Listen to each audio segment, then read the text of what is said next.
Selamat datang kembali teman-teman di video tutorial mata kuliah ekonomi teknik. Pada video kali ini kita akan membahas dua chapter di akhir semester untuk UTS ya. Dua chapter, chapter 7 dan 8, yaitu tentang rate of return analysis. Seperti biasa ini adalah video pertama yang isinya review materi ya. Jadi dari dua chapter itu kita review cepat aja. Kemudian nanti ada satu video lagi itu untuk yang latihan soalnya gitu ya teman-teman. Untuk chapter 7 eh rate of return analysis ini satu metode lain atau metode yang bisa digunakan untuk menilai kelayakan suatu proyek atau investasi yang kita lakukan kayak begitu. Kita akan lihat di chapter ini yang harus dibahas adalah tentu definisinya dari internal rate of return IRR, kemudian perhitungannya ya, kemudian perhitungannya, kemudian eh, menghitung ROR yang incremental, yang ada selisihnya, kemudian menentukan keputusan, membuat keputusan menggunakan ROR dan menggunakan spreadsheet untuk mengerjakan eh, rate of return. Dan di slide ini disampaikan bahwa analisis ROR ini banyak digunakan di industri dengan beberapa kelebihan bahwa dia merupakan suatu single figure of merit that is readily understood. Dia menggambarkan suatu keuntungan, suatu kemampuan gitu ya, yang dipahami gitu. Orang-orang udah familiar, udah ngerti tentang penggunaan ROR ini.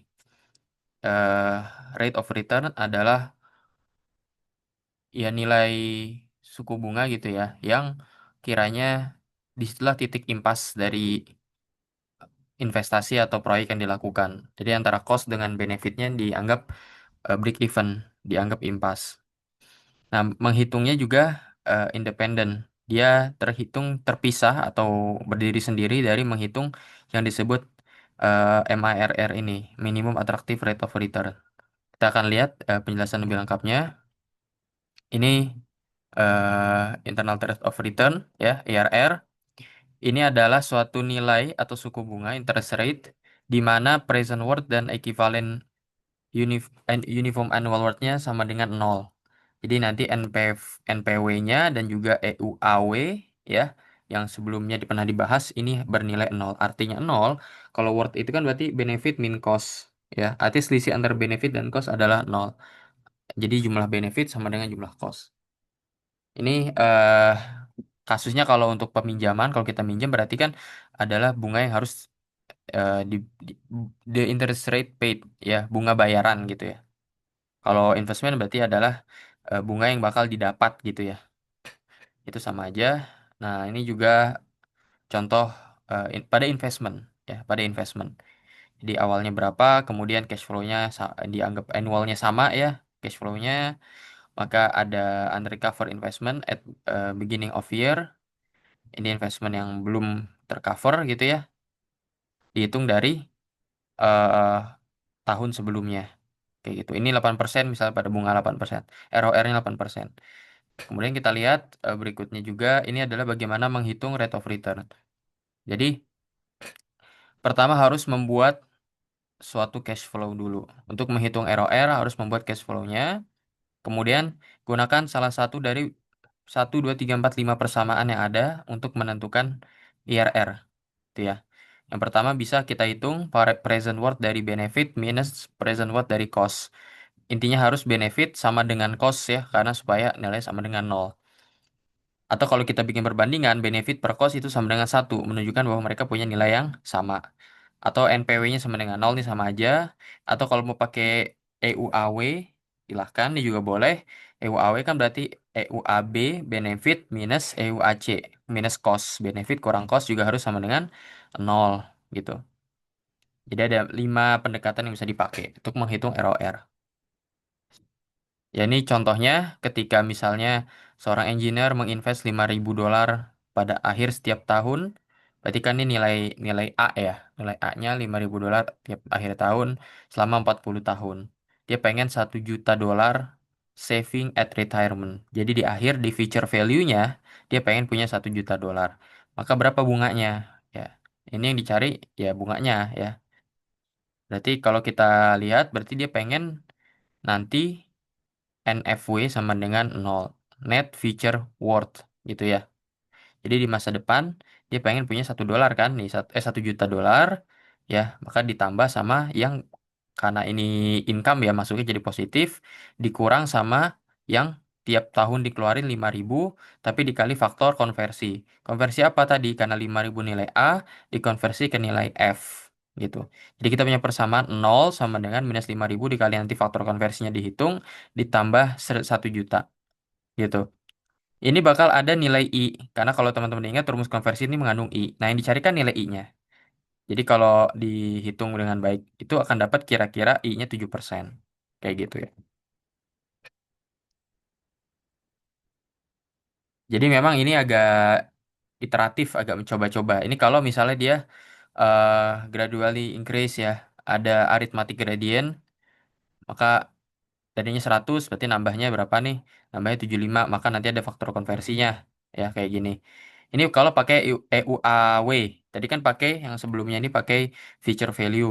Kalau ini pakai annual. Ya.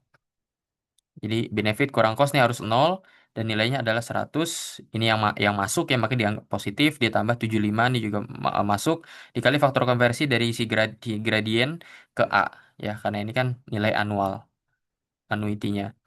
Nanti ada faktor I di tengah nilai konversi ini, yaitu dibiarkan aja karena I-nya mau dicari. Kayak gitu. Dan juga sama yang 700 adalah yang keluar di awal.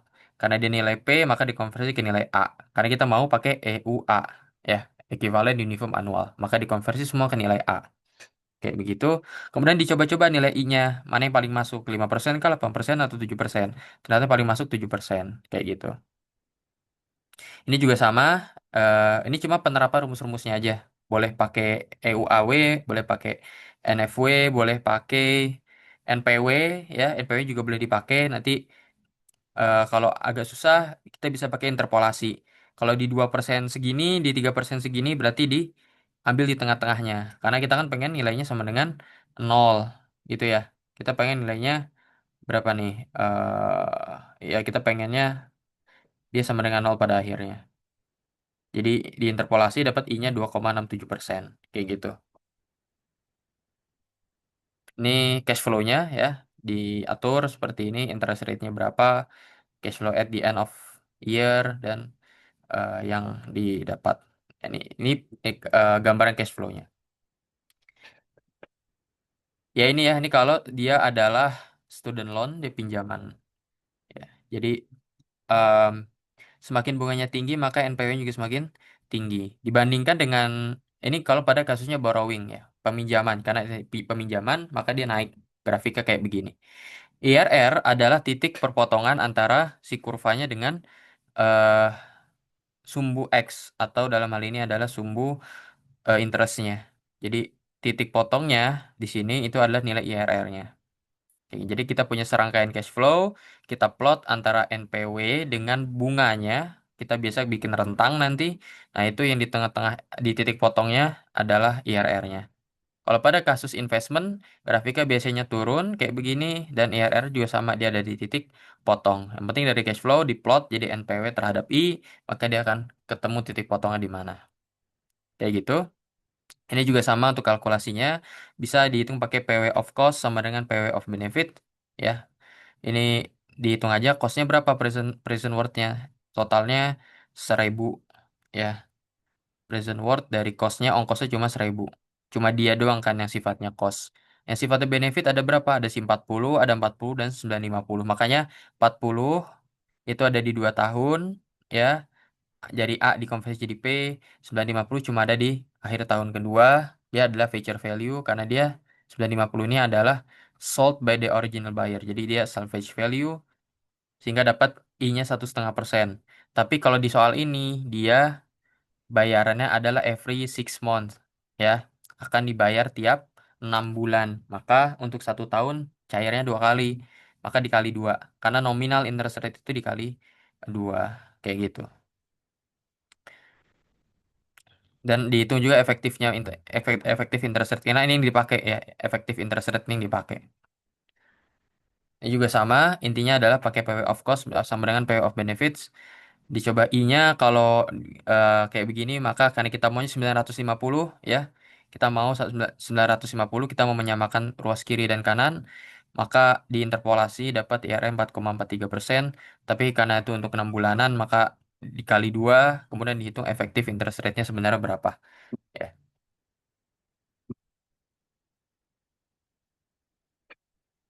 Kemudian dilanjut, ini juga contoh perhitungan. Kalau pakai NPW sama dengan PW benefit kurang PW of cost sama dengan 0. Hal yang sama, diambil I-nya berapa, diiterasi, kemudian diinterpolasikan, dapat efektif interest rate-nya berapa. Ini juga sama, em, two option to acquire a property price. Jadi ada dua pilihan, mau bayarnya gimana gitu ya. Itu kan what is the IRR for the loan offered by the seller. Ya, ini menentukan IRR dari pinjaman yang diberikan. Ya, annual payment-nya 300.000, kemudian dikonversi, maka sama dengan segini di dari nilai P ya. Harganya segini kan AP-nya, dibalikin ke nilai A, NPW option 1 sama dengan option 2, NPW-nya berapa harus sama ya. Kayak gitu. Karena bikin sama dengan supaya sama dengan 0 pada akhirnya. Nanti akan dapat I-nya berapa. Ini pada option 1. Dihitung annual effective rate-nya dengan cara yang sama.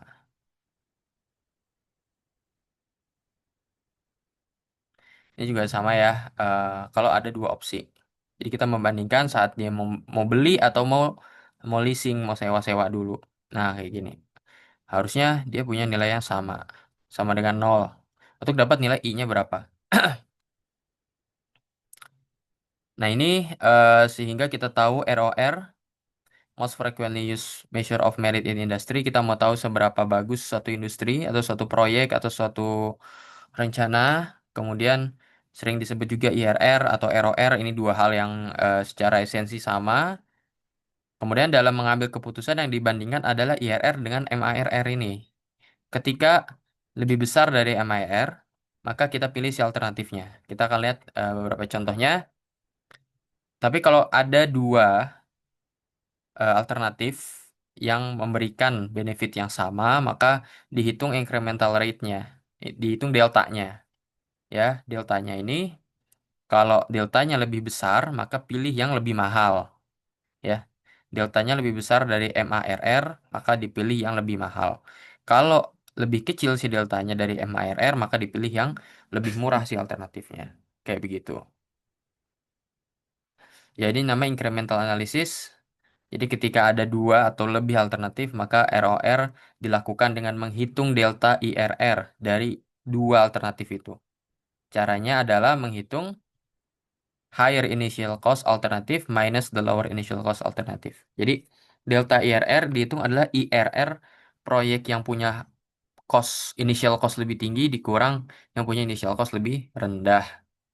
Ini tadi ya aturannya, kalau lebih besar sih deltanya pilih yang lebih mahal, kalau yang lebih kecil delta IRR pilih yang lebih murah. Ini sebelum lanjut, mungkin MARR itu apa? Minimum Attractive Rate of Return is a minimum return the company will accept on the money it invest. Jadi ini sama ya, ketika perusahaan pengen investasinya tuh berapa persen minimum returnnya, pengen dapat minimum return berapa berapa persen, itu adalah acuannya. Dan ini bisa dihitung oleh analis keuangan di dalam suatu perusahaan untuk menilai proyek. Is the same as the interest rate use. Nah, jadi kalau kita selama ini menghitung present worth pakai bunga, annual worth analysis juga pakai interest rate, itu yang selama ini kita pakai adalah MARR sebenarnya. Kayak gitu. Ini contohnya kalau kita punya equipment, punya alat, has no salvage value 1.200 per tahun, tiap tiap tahun kita bisa saving atau dapat pemasukan 1.200 ya. Kemudian ada dua pilihan, Leseco atau Saleco. Kalau kita bikin cash flow-nya, kalau kita pakai Leseko, ya apa nih? Three beginning of year payment 1.000. Jadi tiap 3 tahun pertama dia keluar 1.000, ya. Tapi kalau pakai Saleko, paymentnya langsung di awal 2783, tapi tiap tahun dia dapat 1.200. Kayak gitu. Maka aturan incremental analysis adalah menghitung yang initial cost-nya lebih gede. Dalam hal ini, initial cost-nya yang lebih gede siapa? Ya Saleko 2783. Kalau ini cuma 1.000 initial cost-nya. Initial cost itu di tahun ke-0. Maka dihitung IRR untuk Saleko dikurang IRR untuk Leseko. Dapatlah incremental 8%. Kalau MARR-nya misalnya 10%, maka yang kita pilih adalah yang lebih murah. Jadi kan aturannya kalau deltanya lebih kecil, kita pilih lebih murah. Siapa yang lebih murah? Ya, yang kita pilih adalah yang lebih murah berarti Leseko. Kayak gitu.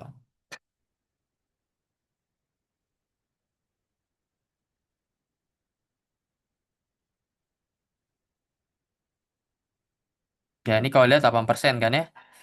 8% initial cost-nya yang lebih murah siapa? Yang Leseko, yang A. Kayak gitu. Cannot simply pick the highest CRR if alternative have different investment cost. Jadi memang nggak bisa kita melihat, oh ada proyek A, ada proyek B yang diambil proyek A karena IRR lebih tinggi. Kalau kita lihat pada akhirnya kan IRR A ini memang lebih tinggi 48%. Tapi nggak semata-mata karena dia lebih tinggi punya IRR, itu dianggap itu yang dipilih karena punya investment cost yang berbeda di awal. Jadi harus dibandingkan dengan incremental tadi. Ya, jadi so must examine the incremental cash flows. Kemudian kita tadi ya mengurangi lower first cost, dikurang nih udah, kemudian dihitung IRR untuk incrementalnya, dapatlah deltanya. Kemudian kurang dari MRR maka dipilih yang punya lower cost alternatif. Gitu. Tapi sebenarnya kedua alternatif ini diterima kalau terhadap MARR-nya. Kalau tadi kita lihat di sini yang 148%, 132,6% ini udah gede banget. Di atas 10% si MARR-nya gitu. Karena dua-duanya bisa dipakai, maka mana yang mau kita pakai? Ya, 1.783 lebih banyak, apakah itu worth it gitu kan? Karena kalau pakai Leseko cuma ngeluarin 1.000 awalnya. Tapi kalau pakai Saleko 2.783 ada delta investment cost sebesar 1.783. Apakah dia cukup worth it gitu kan? So the benefit for doing so is the saving of 2 years. Ini ya. Jadi kita pengen dapat 8% return pada investasi 1783. Jadi kita ngeluarinnya 1.000 doang jadinya. Supaya kita dapat return dari 1783 investment. Kayak gitu. Sehingga kita akan spend 1.000 dolarnya aja dan invest 1783-nya tadi for a higher return. Gitu. Jadi kita pengen 1783 yang harusnya bisa dikeluarin untuk si Saleko, kita nggak keluarin supaya dia jadi higher return. Yang kita pilih yang lower cost. Gitu. Ini juga sama, intinya adalah dikurangkan antara yang punya initial cost lebih besar, dalam hal ini yang 2.000 lebih besar, maka dihitung IRR-nya berapa, dihitung juga IRR ini, ya. Nah, kalau kita hitung 50 kurang 40, ini harusnya deltanya 30% ya, harusnya cuma 10% harusnya. Ini salah, gitu ya. Maka kita lihat MAR-nya cuma 6%, maka kesimpulannya bisa diambil, ya. Bahwa yang kita pilih adalah yang lebih mahal, kayak gitu. Siapa yang lebih mahal? Yang investment cost-nya 2.000. Kayak gitu. Ini juga sama contohnya, menghitung I-nya dulu, menghitung deltanya dulu, gitu ya. Dari device B, device A, kemudian dapat di incrementalnya. Ya ini contohnya jadi bikin cash flow-nya dulu untuk mesin X dan Y misalnya. Cash flow-nya seperti ini, mesin Y kayak gini. Nanti akan dianalisis nilai IRR-nya dan incrementalnya berapa. Kayak gitu. Dibandingin dengan MARR-nya. Nah, ini untuk di spreadsheet atau di Excel, teman-teman bisa pakai rumus rate untuk tahu ROR kalau kita punya berapa lama N, kita punya present value, dan kita punya nilai A, annuity. Tapi kita bisa langsung pakai IRR kalau kita punya series of cash flow. kita punya cash flow dari periode ke 0 sampai periode ke N, kita bisa langsung pakai fungsi IRR. Kalau kita nggak punya cash flow, kita punya tapi nilai P, nilai A, dan N, kita langsung pakai rumus rate aja. Oke,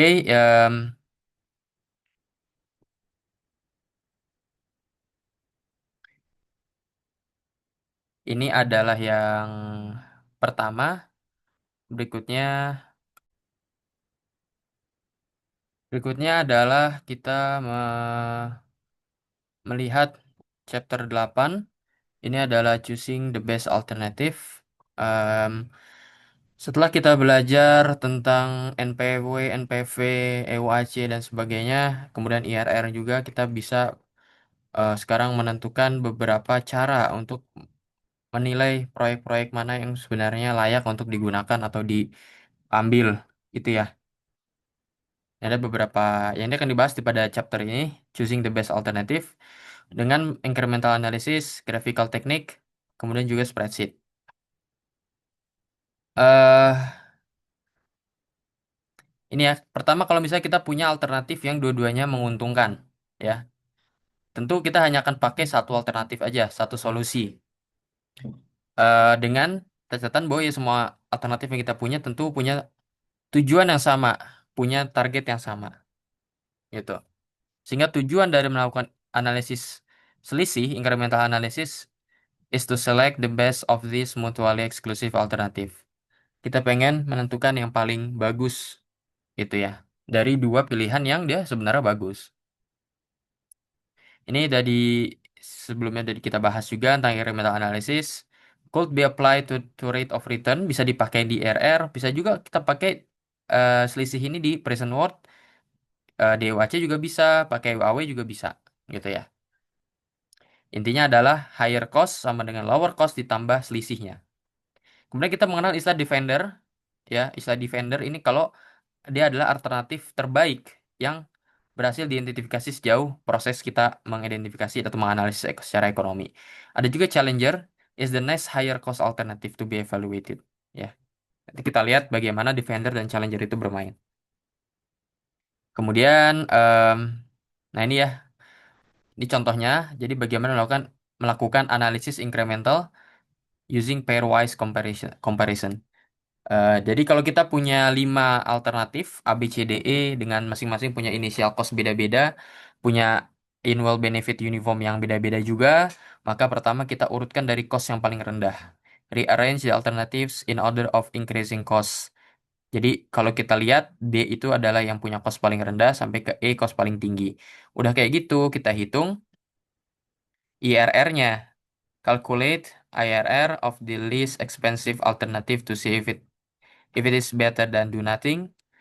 Kita lihat apakah si opsi yang paling rendah ini, ya, udah cukup baik dan do nothing daripada nggak lakuin apa-apa. Karena kalau pada akhirnya misalnya alternatif D itu apa namanya lebih kecil, maka do nothing. Yaudah kita nggak usah ngapa-ngapain, kita nggak ngambil opsi D itu. Kalau kita hitung present worth-nya, ya, PW-nya harus nol, sama kita pakainya present worth-nya berarti benefit kurang cost. Ingat ya, benefitnya 117. Em, ya, 117 ini adalah annual dibalikin ke P selama 20. Ini kayaknya 20 tahun deh, ya. Ini kayaknya 20 tahun. Jadi kita pengen lihat selama 20 tahun. Kayak gitu. Dikurang costnya 1000 ya di awal. Maka kita dari ini dapat nilai ARR adalah 9,94%. Dengan MARR kita 10%, maka ini lebih kecil. Maka do nothing is prefer and is still the defender. Jadi sejauh ini yang harus kita lakukan adalah nggak ngapa-ngapain, nggak beli alat baru, nggak melakukan penambahan unit dan sebagainya. Kenapa? Karena ternyata IRR lebih kecil daripada MARR-nya. Ingat ya, MARR itu intinya adalah return yang kita pengen seminimalnya untuk perusahaan kita. Kalau internal rate of return-nya aja lebih kecil, ya ngapain diambil gitu ya. Karena investasinya berarti nggak bisa nutup minimum minimum kebutuhan gitu. Nah, ini disebut dengan defender tadi. Ya. Kemudian kita next. Kita menghitung IRR alternatif yang lebih tinggi berikutnya, yaitu B. Apakah B ini lebih baik daripada tidak melakukan apa-apa? Kalau kita pakai PWB, PWB itu harus sama dengan nol juga. Maka kita akan dapat seperti ini, sama dengan yang sebelumnya. Jadi dikonversi dulu si annual worth-nya, annual benefit-nya dikonversi ke nilai P, kemudian dikurangi nilai cost-nya. Seperti ini, dapatlah IRR-nya 19,96% dan ini lebih besar dari MARR-nya. Artinya yang kita pilih adalah alternatif B, bukan do nothing. Sehingga alternatif B ini adalah the new defender. Ya, tadinya kan do nothing, tidak melakukan apa-apa adalah defender kita. Tapi defender yang berikutnya yang sekarang adalah alternatif B ini. Karena IRR-nya lebih besar. Kemudian kita bandingkan si alternatif B ini dengan next alternatif A. Nah, di sini baru kita menghitung incremental, gitu ya. Kita menghitung incremental, selisihnya. Nah, tadi kita nggak pakai incremental karena memang kita nggak membandingkan. Kita mau lihat doang satu alternatif si D doang tadi, tapi ternyata si D nggak lolos. Kita nguji cuma si B. Nah, si B ini lolos, maka kita uji si B terhadap A. Kayak gitu, lihatnya.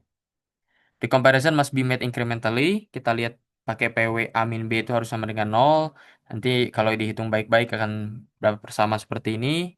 4.000 kurang 2.000 ya. 4.000 dikurang 2.000 tambah 639 kurang 410. 639 kurang 410. eh Annualnya dikonversi ke nilai P selama 20 tahun. IRR A min B ini udah delta ya. Ini udah delta adalah 9,63. Jadi delta antara A dan B itu adalah 9,63. Lebih kecil ya daripada MARR-nya. Sesuai aturan kalau dia lebih kecil kita pilih yang lebih murah. Siapa yang lebih murah? Alternatif B. Jadi alternatif B tetap lebih disukai dan dia tetaplah defendernya. Itu dilakukan untuk alternatif yang lain. Si B kita uji lagi karena dia yang lolos cuma B, maka B lolos diuji dengan si C.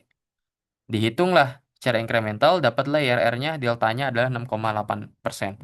Jadi lebih kecil lagi dari MIRR-nya, maka alternatif B yang dipilih. Jadi defender dan itu terus dilakukan sampai ke dibandingkan dengan alternatif E sama dapat bahwa B lebih disukai, maka B adalah final selection. Ya. Jadi gitu alurnya kalau kita melakukan incremental analysis dari serangkaian eh, kita punya initial cost, kita juga punya kita bisa punya annual benefit atau punya cash flow aja secara umum. Itu juga bisa. Kayak gitu. em, yang penting kita tahu mau pakai apa. Ya, pakai PW kah, pakai NPW, pakai UAC dan seterusnya. Gitu. Ini juga cara untuk membandingkan dari dua alternatif yang menguntungkan. Kita bisa membuat grafik ya, NPW atau EUAW-nya. Kemudian kita bikin menentukan titik maksimumnya pada rentang berapa, tentukan juga titik baliknya, change over point, ya, kemudian membuat ringkasannya.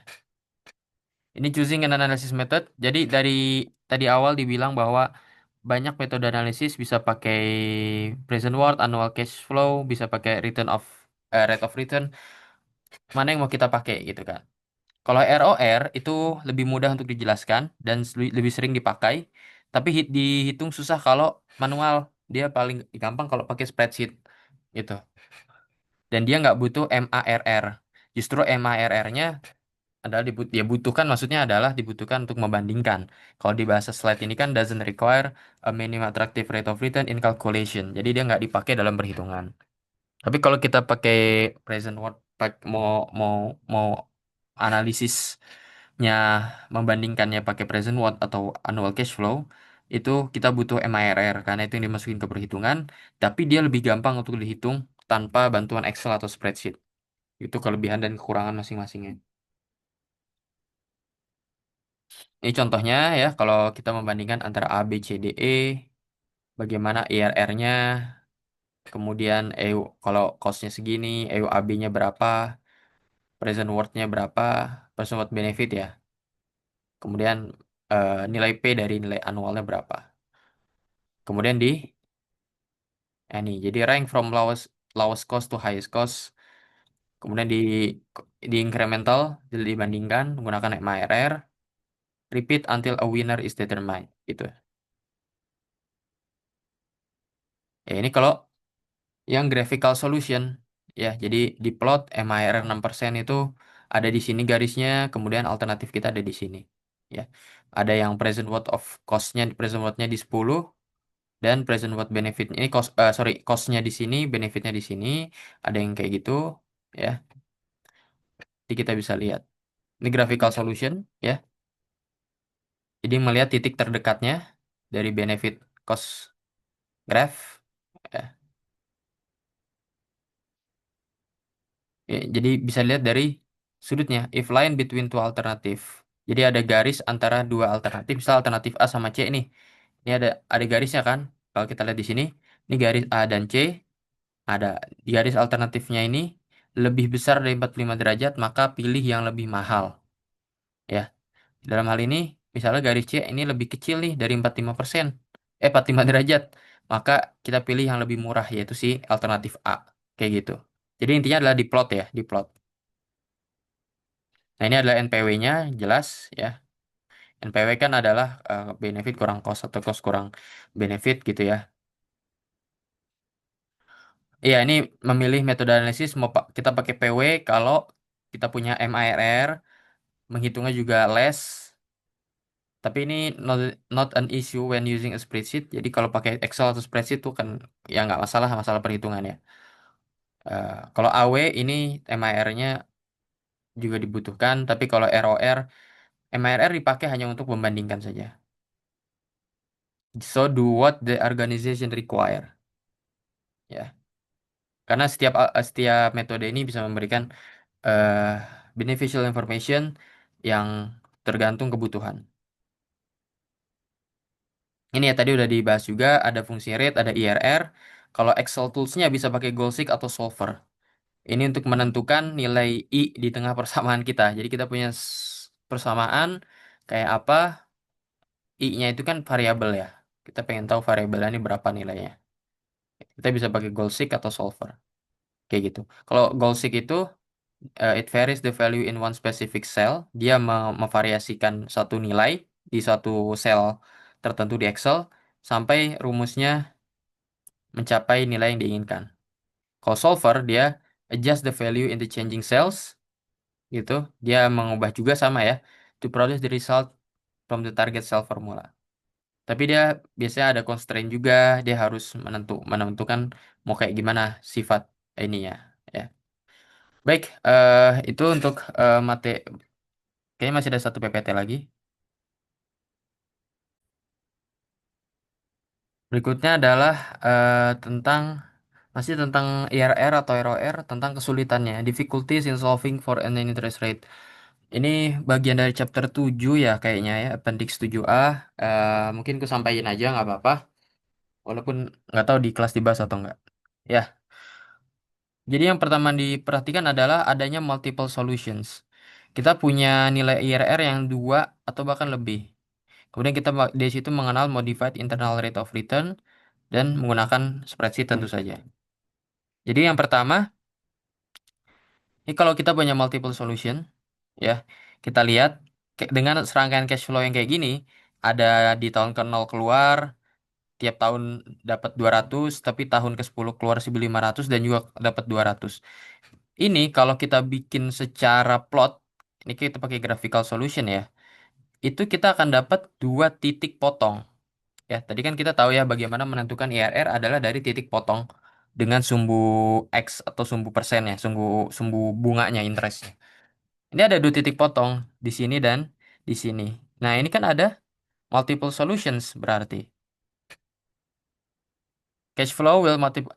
Jadi contoh tadi menunjukkan bahwa cash flow can have multiple solution to the IRR equation. Jadi kalau kita ngitung manual pun ada kemungkinan dia punya dua nilai I gitu. Akar-akarnya mungkin persamaannya adalah persamaan kuadratik, nanti itu dapat dua nilai I. The example also demonstrate a common feature of such a problem, bahwa cash flow-nya fit neither the pattern of an investment nor the pattern of a loan. Kalau tadi sebelum kita bahas, dia punya pola pinjaman atau pola investasi yang jelas. Kalau pola investasi adalah dia keluar di awal, terus nambah terus, karena itu investasi. Kalau pinjaman, dia masuk di awal, keluar terus tiap tahun. Tapi ini kita lihat polanya. Dia bukan pola investasi, juga bukan pola pinjaman. Jadi ini minus plus kemudian minus lagi. Maka istilahnya adalah dia punya dua perubahan tanda, has to sign changes. Perubahan tanda apa? Pertama dari minus menjadi plus, dari plus jadi minus lagi. Ya, minus berapa nih? Minus 1.500 di akhir. Ya, dua atau lebih perubahan tanda dalam suatu cash flow itu ya akan membedakan bagaimana akar-akarnya nanti. Nanti kita lihat bagaimana rate of return-nya ini akan jadi 2, 3 dan sebagainya. Ya. Ini juga ya multiple ARR occur when a cash flow produce more than one point at which NPV sama dengan NPW-nya sama dengan 0. Ehm, Bisa ada dua, tuh ya. Kalau there is more than one sign change in the cash flow series. Jadi dalam cash flow kita nih udah positif positif jadi minus, ini nggak apa-apa kalau kayak gini harusnya. Jadi positif jadi negatif. Tapi kemudian dari negatif jadi positif lagi. Ini kan ada dua kali perubahan tanda, maka ada kemungkinan akan terjadi multiple IRR. Ya ini kalau kita plot, dia akan seperti ini di plot. Ya antara NPV dengan bunganya akan punya dua di 110,2% dan 47,3% I-nya. Kayak gitu. Nah, maka ada aturan cash flow rule of signs may be converted to a polynomial, kemudian dipakaikan ini ya, aturan Descartes. Ini seorang matematikawan. Kalau ada perubahan tandanya nol, maka nggak ada hasil sama sekali. Kalau cuma ada satu perubahan tanda, maka dia punya satu solusi, kan gitu ya. Kalau dia ada dua perubahan tanda, antara dua atau tidak ada sama sekali, dan seterusnya. Ini ada aturannya, kayak gitu. Sehingga there may be as many positive value of I as there are sign changes in the cash flow. Semakin banyak perubahan tanda dalam cash flow kita, maka akan berubah terus atau punya banyak kemungkinan nilai I-nya itu.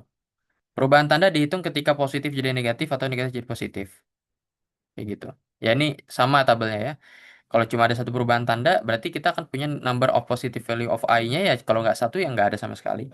Kalau dua, ya dua, satu, atau tiga. Dan ini banyak kemungkinan. Jadi semakin banyak perubahan tanda dalam cash flow, semakin banyak kemungkinan nilai I-nya.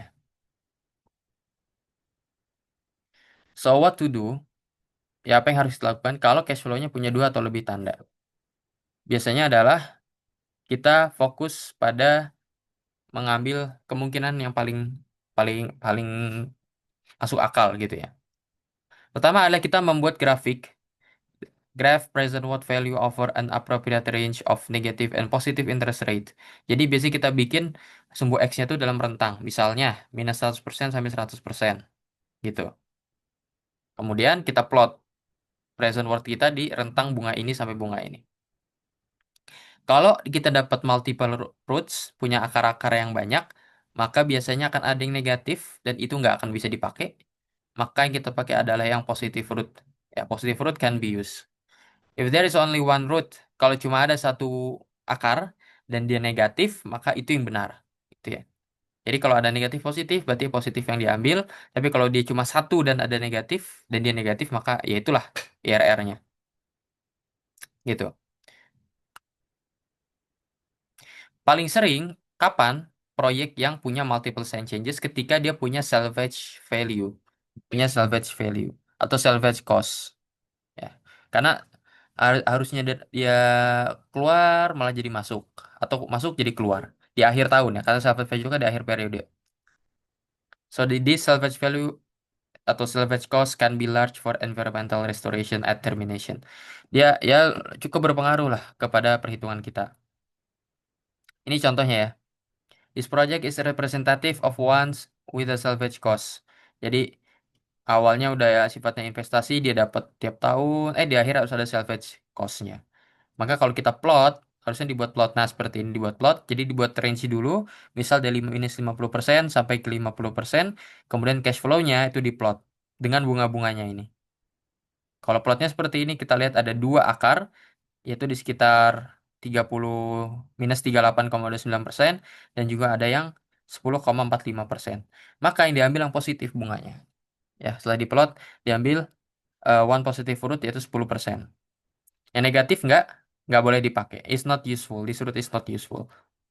Ini juga ada contoh lagi dengan cash flow yang demikian kita lihat ada perubahan tanda dari negatif jadi positif jadi negatif lagi. Maka plotnya seperti ini. Kita buat dalam range plotnya seperti ini, maka kita lihat ada dua titik potong di mana dua-duanya positif. Maka these routes are not useful. Kalau dua-duanya nggak bisa dipakai gimana? Ya kita pindah ke metode berikutnya. Ya, kita pindah ke metode MIRR, Modified Internal Rate of Return. Karena tadi ternyata bisa ada kasus kayak gini, dua-duanya positif. Wah, nggak bisa dipakai dong. Karena kalau yang satu negatif, satu positif, gampang dipakai. Gitu. MIRR ini apa? Dia mengukur attractiveness of the cash flow, but it's also a function of the two external rates of return. Jadi, dia menggunakan rate of return bunga eksternal. Ada dua biasanya, untuk investasi dan untuk financing. Ini nilainya berbeda. Jadi, kita bicara real. Bicara nyatanya adalah kalau investing bunganya sekian. Kalau financing bunganya sekian. Karena kadang beda bunga untuk invest dan untuk financing. Artinya apa? Yang cost yang cash flow yang sifatnya invest itu pakai bunga invest, yang sifatnya financing maka dia digunakan bunga yang financing gitu. Biasanya rate for investing lebih tinggi daripada financing. Ya, kayak gitu. Ini contohnya ya. Eh, Mungkin langkah-langkahnya pertama kita combine cash flow-nya into a single net. Ya, kita buat kemudian bikin present worth gunak find the present worth of the expenses, ya pengeluaran itu tentu dengan financing rate kita bikinnya. Jadi pakai bunganya bunga financing. Jadi menghitungnya bukan pakai satu bunga yang sama tapi pakai dua nilai bunga yang berbeda. Itu intinya MIRR. Kemudian kalau future worth dihitung dengan penerimaan menggunakan investing rate. Jadi find the MIRR which makes the present worth and future worth equivalent. Kita cuma menghitung dua titik saja, titik present dan future.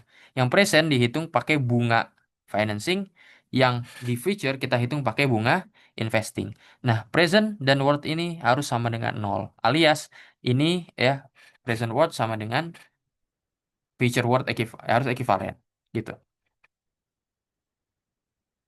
Ya, jadi yang tadinya kayak gini ada di awal, ada anual, ada di akhir, maka cuma diubah jadi mana nilai P, mana nilai F, mana yang merupakan pengeluaran itu ditaruh di depan semua, yang hasil pendapatan semuanya ditaruh di akhir semua, gitu. Maka kita akan dapat nanti PW-nya berapa, dapat MIRR-nya berapa. Ya, kayak gini. Jadi di tahun ke-0 ada 4M yang di awal, kemudian ada setengah M ditambah semua. Nah, ini dapat di sini juga didapat semua ya.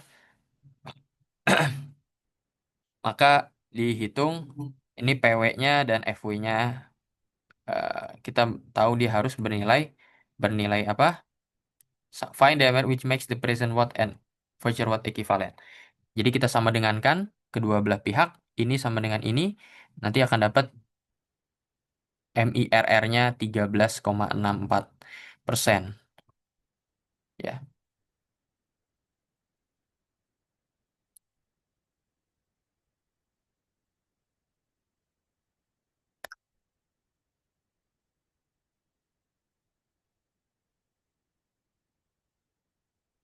kayak gitu. em, ya, MR dapat tiga, berarti bunga MIRR-nya 13,64%. Ini yang kita pakai untuk membandingkan. Ya, modified internal rate of return.